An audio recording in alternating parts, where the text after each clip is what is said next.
Right angle यानी कि जिस त्रिभुज का कोण 90 अंश होता है उस पे लागू होती है। ठीक है, यानी कि इसका प्रयोग करने से पहले हमें ये अवश्य जान लेना चाहिए कि हमें ट्रिग्नोमेट्री कहां पे यूज करनी है। तो ये होती है जो समकोण होता है या राइट एंगल ट्रायंगल होता है उस पे हम लोग क्या करते हैं, ट्रिग्नोमेट्री को यूज करते हैं। ठीक है, चलिए अब सबसे पहले हम जानेंगे इसके अंतर्गत हमें सबसे पहले पढ़ना है 6 अनुपातों के बारे में। जो 6 अनुपात हैं वो है sine theta, cos theta, tan theta, cot theta, sec theta, cosec theta. यानी कि कैसे इनको याद करने का एक तरीका है। कैसे, मेरे साथ बोलेंगे सभी, sine cos tan cot sec cosec. इसको जब ऐसे याद होगा तो तब हम जाके क्या करेंगे, sine theta, cos theta, tan theta, cot theta, sec theta, cosec theta. तो ये 6 अनुपातों के बारे में हमने सबसे पहले पढ़ना है। तो इसमें हमने जो देखना है, इसमें देखना है हमने कि जो ट्रायंगल है उसमें कौन सा, जैसे हम देखते हैं कि ये जो हाइपोटेनियस होता है या हमारा जो कर्ण होता है वो क्या रहता है, हमेशा समान रहता है, कभी बदलता नहीं है, ये कभी चेंज नहीं होता है, ये तो हमेशा रहेगा। लेकिन चेंजेस किस में आएगा, हमारा सिर्फ आएगा परपेंडिकुलर और बेस में।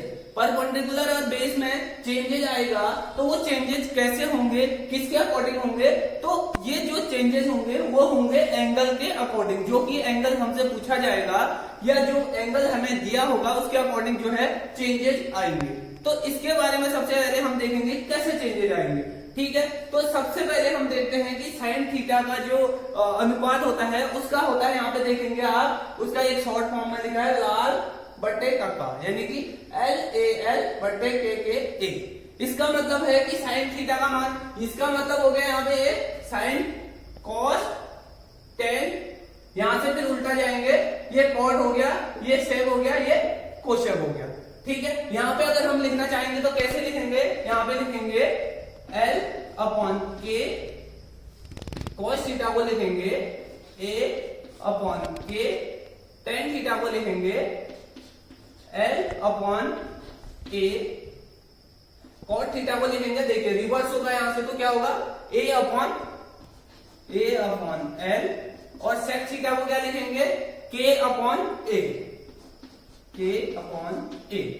और कोसेक थीटा को लिखेंगे K अपॉन L। ठीक है, इतना क्लियर है। इसका मतलब क्या है, अगर हम यहां हिंदी में देखेंगे तो ये लंब बट्टे कर्ण। ठीक है, ऐसे इसका आधार बट्टे कर्ण, इसका लंब बट्टे आधार, इसका आधार बट्टे लंब, इसका कर्ण बट्टे आधार, इसका कर्ण बट्टे लंब। ठीक है, ये तो क्लियर हो गया। ये हिंदी में जो समझना चाहते हैं उनके लिए। ठीक है, लाल बट्टे कर्ण। अब बहुतों को हिंदी में समझ नहीं आएगा, वो इंग्लिश में समझने के लिए कैसे, PBPHHB। तो इसका शॉर्ट फॉर्म है पंडित बद्री प्रसाद हर हर बोल सोना चांदी तोल। क्या, फिर से रिपीट करेंगे, P से पंडित, B से बद्री प्रसाद, बद्री P से प्रसाद, यानी कि पंडित बद्री प्रसाद हर हर बोल सोना चांदी तोल। ठीक है, तो इसका मतलब क्या हो, इसका मतलब है ये साइन, ठीक है, ये कॉस, ये टेन।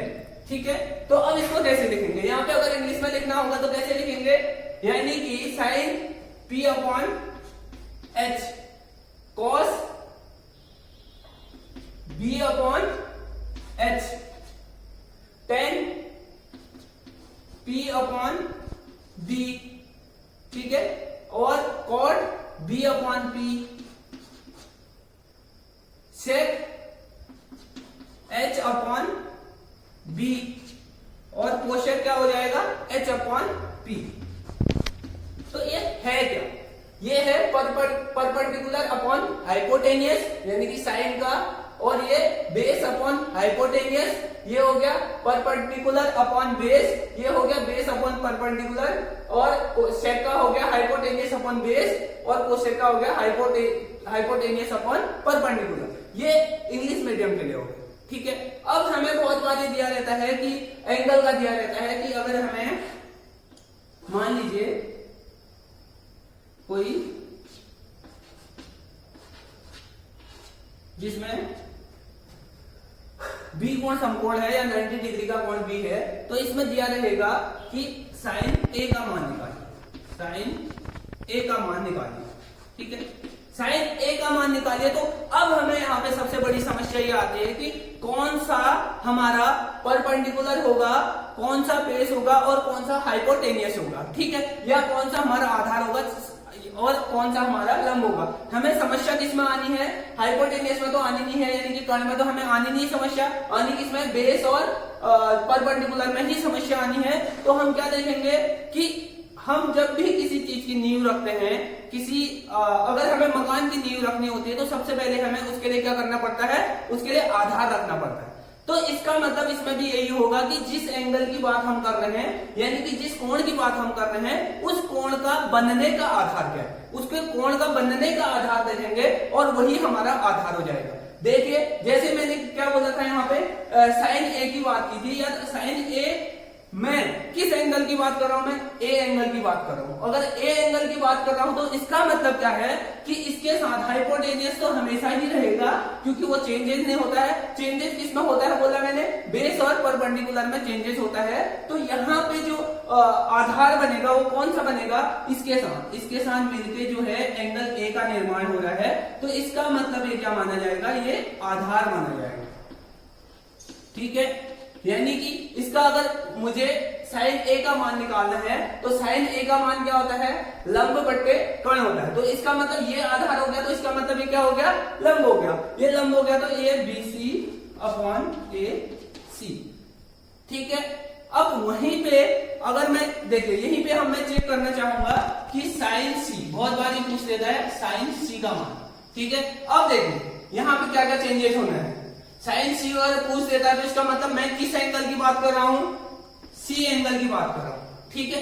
C एंगल की बात कर रहा हूं तो यहां पे कैसे चेंजेस होगा, मैंने फिर बताया कि जो हाइपोटेनियस यानी कि जो कर्ण के साथ मिलकर जो बेस बनाएगा वही हमारा क्या माना जाएगा, आधार माना जाएगा। तो यहाँ पे एंगल C का निर्माण कौन दो रेखाओं के द्वारा हो रहा है, कौन दो लाइनें कर रही है, तो AC और BC के द्वारा हो रहा है, ठीक है। AC जो हाइपोटेनियस है वो तो हमेशा रहेगा, लेकिन BC और AC में AB में हमारा चेंजेस होता है। तो यहाँ पे क्या हो जाएगा, इसका निर्माण जो एंगल C का निर्माण है वो BC और AC के द्वारा हो रहा है। इसका मतलब ये आधार माना जाएगा, अभी ये आधार माना जाएगा और ये लंब माना जाएगा। तो ये BC अपॉन यहाँ पे क्या आ जाएगा, यानी कि साइन C का मान निकालना है, साइन होता है लंब बट्टे कर्ण, तो इसमें लंब कौन सा माना जाएगा, ये वाला माना जाएगा, यानी कि AB अपॉन ये जो हाइपोटेनियस है वो कभी चेंज नहीं होता, AC, इस टाइप से। और ऐसे ही आपको अगर मैं माना आपसे पूछ लूं कि कॉस, चलिए tan का निकालना है, tan C का निकालना है, माना tan C का निकालना है तो सबसे पहले मैं क्या जाऊंगा, tan में यानी कि P अपॉन B या L अपॉन A, L मतलब लंब बट्टे आधार, ठीक है, लंब बट्टे आधार होता है। तो अब किसकी बात कर रहा हूं मैं, साइन tan C की बात कर रहा हूं, tan C की बात कर रहा हूं तो यानी कि एंगल क्या है इसमें, C एंगल है, ठीक है। अब एंगल C है तो इसका मतलब क्या है, एंगल C है तो इसका मतलब यह है कि मैं जो है ये वाला जो C एंगल की बात कर रहा हूं ये आधार माना जाएगा, ठीक है। और tan का क्या होता है, लंब बट्टे आधार होता है, इसका मतलब ये लंब होगा, AB लंब होगा और आधार कौन सा होगा, BC। तो ऐसे ही हम क्या करेंगे, अन्य जो भी मान दिए होंगे, बहुत बार हमें कैसे दे देगा, हाइपोटेनियस दे देगा 15 सेंटीमीटर और क्या दे देगा, ये जो आधार है वो दे देगा 10 सेंटीमीटर और निकालोगे BC को निकालोगे। तो फिर हम कैसे निकालेंगे इसको, हम लोग निकालेंगे इसको साइन कोस टेन कोस सेक के जो अनुपात है उनको रखने के बाद हम इसको निकाल सकते हैं आसानी से, ठीक है, इतना क्लियर है। अब इसमें इसके अलावा जो साइन का मान होता है, देखिए sine theta equal to 1 upon cosec theta, cos theta equal to 1 upon sec theta tan theta equal to 1 upon cot theta. ठीक है, ये 3 अनुपात। और सेम ऐसी क्या होगा, इनका उल्टा बोले तो कैसे, tan cot theta equal to 1 upon tan theta. ठीक है, अब किस कॉट के बाद क्या आता है, cot sec theta equal to क्या हो जाएगा, 1 अपॉन कॉस थीटा। और cosec theta equal to 1 upon sine theta. ये क्या होते हैं, रिवर्स होते हैं, एक दूसरे के उल्टे होते हैं। इसके अलावा 2 और होते हैं इसमें, tan theta equal to sine theta upon cos theta. ठीक है, और ऐसे क्या होगा, tan theta equal to sine upon cos होता है, तो वैसे ही क्या होगा, कॉट थीटा इक्वल टू क्या हो जाएगा, cos theta upon sine theta, इसका रिवर्स हो जाएगा। तो ये जो था इसका बेसिक था, किसका, ट्रिग्नोमेट्री यानी कि त्रिकोणमिति का बेसिक था। इसके बाद हम कैसे इसमें चार्ट के मानों का मान निकाला जाता है और जो आगे की प्रोसेस है, इसके जो सूत्र हैं और जो 90 वाले सूत्र हैं कैसे लगते हैं, इस पर अध्ययन करेंगे। इसका बेसिक पढ़ा था, अभी हम लोग देखेंगे कि कैसे हम लोग जो sine cos tan cos sec cosec हैं, इनके मानों को कैसे निकाला है। बहुत बार होता है एग्जाम में हम लोग याद करके जाते हैं और हम लोग भूल जाते हैं उसको, लेकिन मैं कहूंगा कि आपको याद करने की जरूरत नहीं है। आप अगर दिमाग में इस चार्ट को बिठा लेंगे तो आपको याद करने की जरूरत नहीं पड़ेगी और आपको स्वतः ही टेबल बनाना आ जाएगा। देखिए कैसे, जैसे सबसे पहले मैं सारे जो अनुपात आपको लिखूंगा, sine cos tan cos sec cosec. अब मैंने यहाँ पे क्या लिखे हैं, एंगल लिखे हैं, यानी कि 0 डिग्री, 30 डिग्री, 45 डिग्री, 60 डिग्री और 90 डिग्री। ठीक है, तो यानी कि साइन 0 कितना होता है, साइन 30 कितना होता है, साइन 45 कितना होता है, साइन 60 कितना होता है, साइन 90 कितना। वैसे अगर हम यहाँ से देखेंगे सेक 0 कितना होता है, सेक 30 कितना होता है, सेक 45, ऐसे इनको निकालेंगे। तो इसके लिए सबसे पहले हम क्या करते हैं, 0 से 0 1 2 3 4 तक काउंटिंग नंबर्स लिखते हैं, 0 1 2 3 4 इनके ऊपर। ठीक है, फिर क्या करते हैं, इन सब को 4 से डिवाइड कर देते हैं, यानी कि upon 4 upon 4 upon 4 upon 4 upon 4। ठीक है, ये हो गया। अब डिवाइड किया तो फिर क्या करना है, इनका स्क्वायर रूट निकाल देना है। स्क्वायर रूट निकालेंगे, ये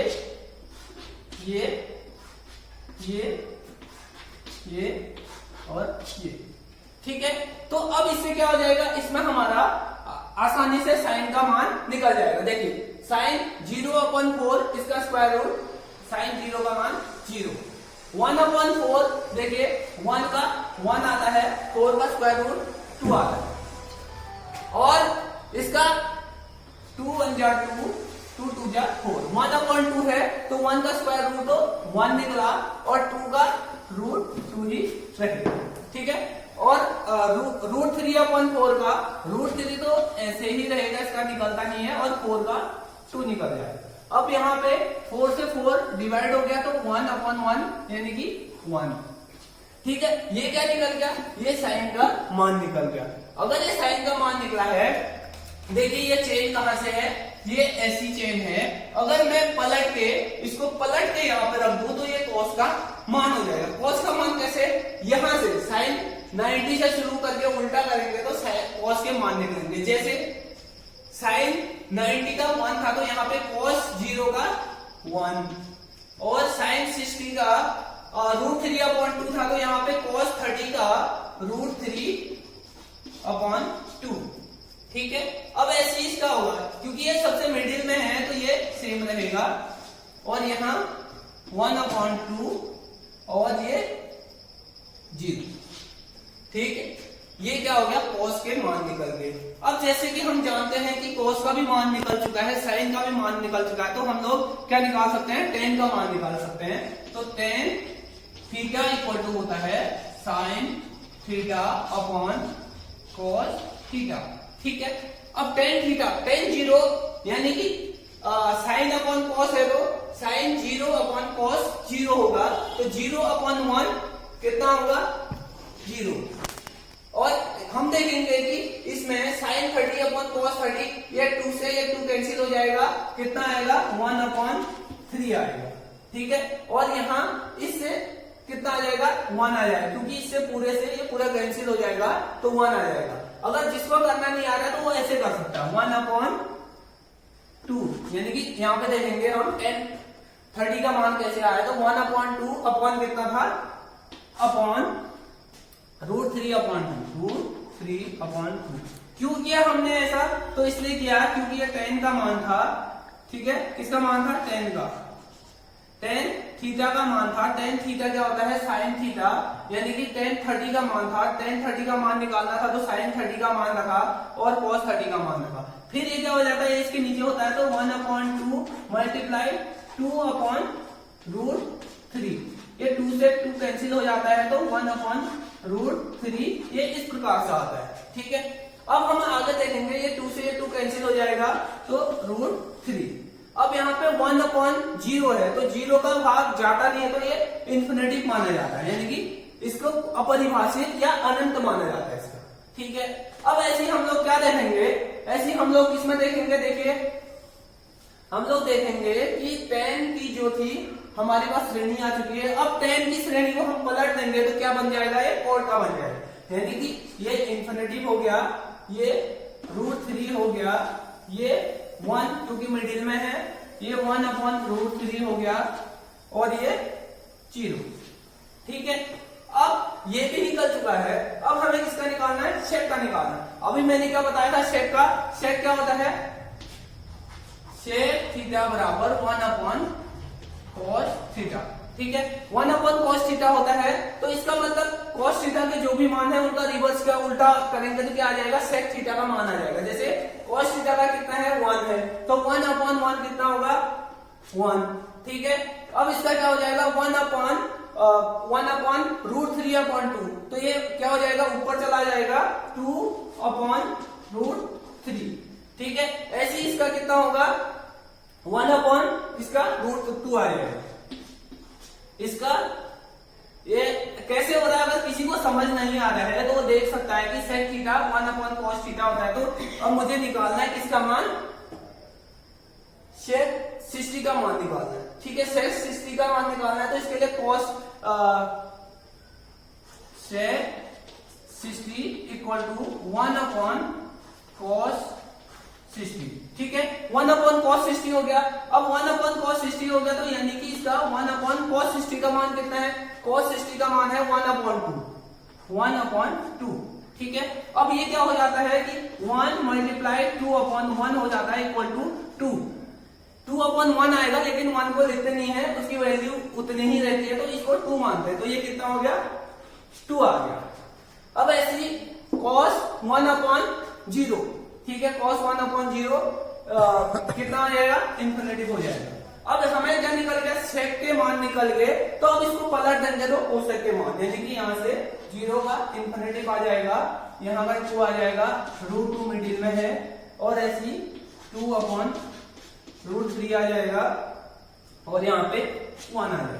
तो हम क्या कर सकते हैं कि एग्जाम में जाके जब हमें पेपर पढ़ने के लिए 15 मिनट पहले मिलता है पेपर, तो हम उसमें क्या कर सकते हैं, फटाफट से एक रफ में इसको इन तीनों के मान निकालेंगे। अगर इन तीनों के मान हम निकाल रहे हैं तो हमें ज्यादा की जरूरत भी नहीं पड़ती है, तो इससे क्या होगा कि हमारे दिमाग में जो भी कंफ्यूजन है वो दूर भी हो जाएगा और ज्यादा हमें सरदर्द या लोड करने की जरूरत भी नहीं है कि दिमाग में ये जो बाहर है कि इसको याद कर देगा, वो भी खत्म हो जाएगा। तो एक बार फटाफट मैं रिवीजन कर देता हूँ उसका। देखिए सबसे पहले हमें 6 अनुपात को लिखेंगे, sign cos tan cot sec cos sec को लिखेंगे, उसके बाद यहाँ एंगल लिखेंगे 0 30 45 60 90 ये लिखा। उसके बाद हम नंबर्स लिखेंगे, यहाँ से 0 से लिखेंगे, याद रखेंगे 0 से लिखेंगे 0 1 2 3 4 तक, फिर इस सभी को 4 से डिवाइड करेंगे और उनका स्क्वायर रूट निकालेंगे, उसके बाद जितना आएगा वो साइन का मान आएगा और साइन का मान आ जाए तो साइन को पलट देंगे, तो यहाँ से 90 तक पहुंचा था तो 90 से यहाँ से शुरू करेंगे तो यहाँ रख देंगे। अब फिर हमारे साइन और कॉस के मान आ जाए तो tan थीटा जो होता है sine theta one cos theta होता है, तो cos tan थीटा का हमारा निकल जाएगा। अगर tan थीटा का मान निकल गया है तो tan थीटा के मानों मानों को पलटेंगे तो cot थीटा का निकल जाए, cot थीटा का निकल गया तो sec थीटा की बारी आती। तो sec क्या होता है, sec होता है 1 अपॉन cos थीटा। तो 1 अपॉन cos थीटा से हमने sec थीटा के सारे मान निकाले। अगर sec थीटा के मान हमारे आ चुके हैं तो उसको पलट के रख देंगे तो cosec थीटा के मान हमारे आ जाएंगे। तो इस प्रकार से हमारा जो एंगल और उसके मान है वो आसानी से हम लोग याद भी कर सकते हैं। तो बच्चों इसको अच्छे प्रकार से समझो और उसके बाद जो है जब कहीं पे भी समझ नहीं आता तो आप पूछ सकते हैं। Thank you.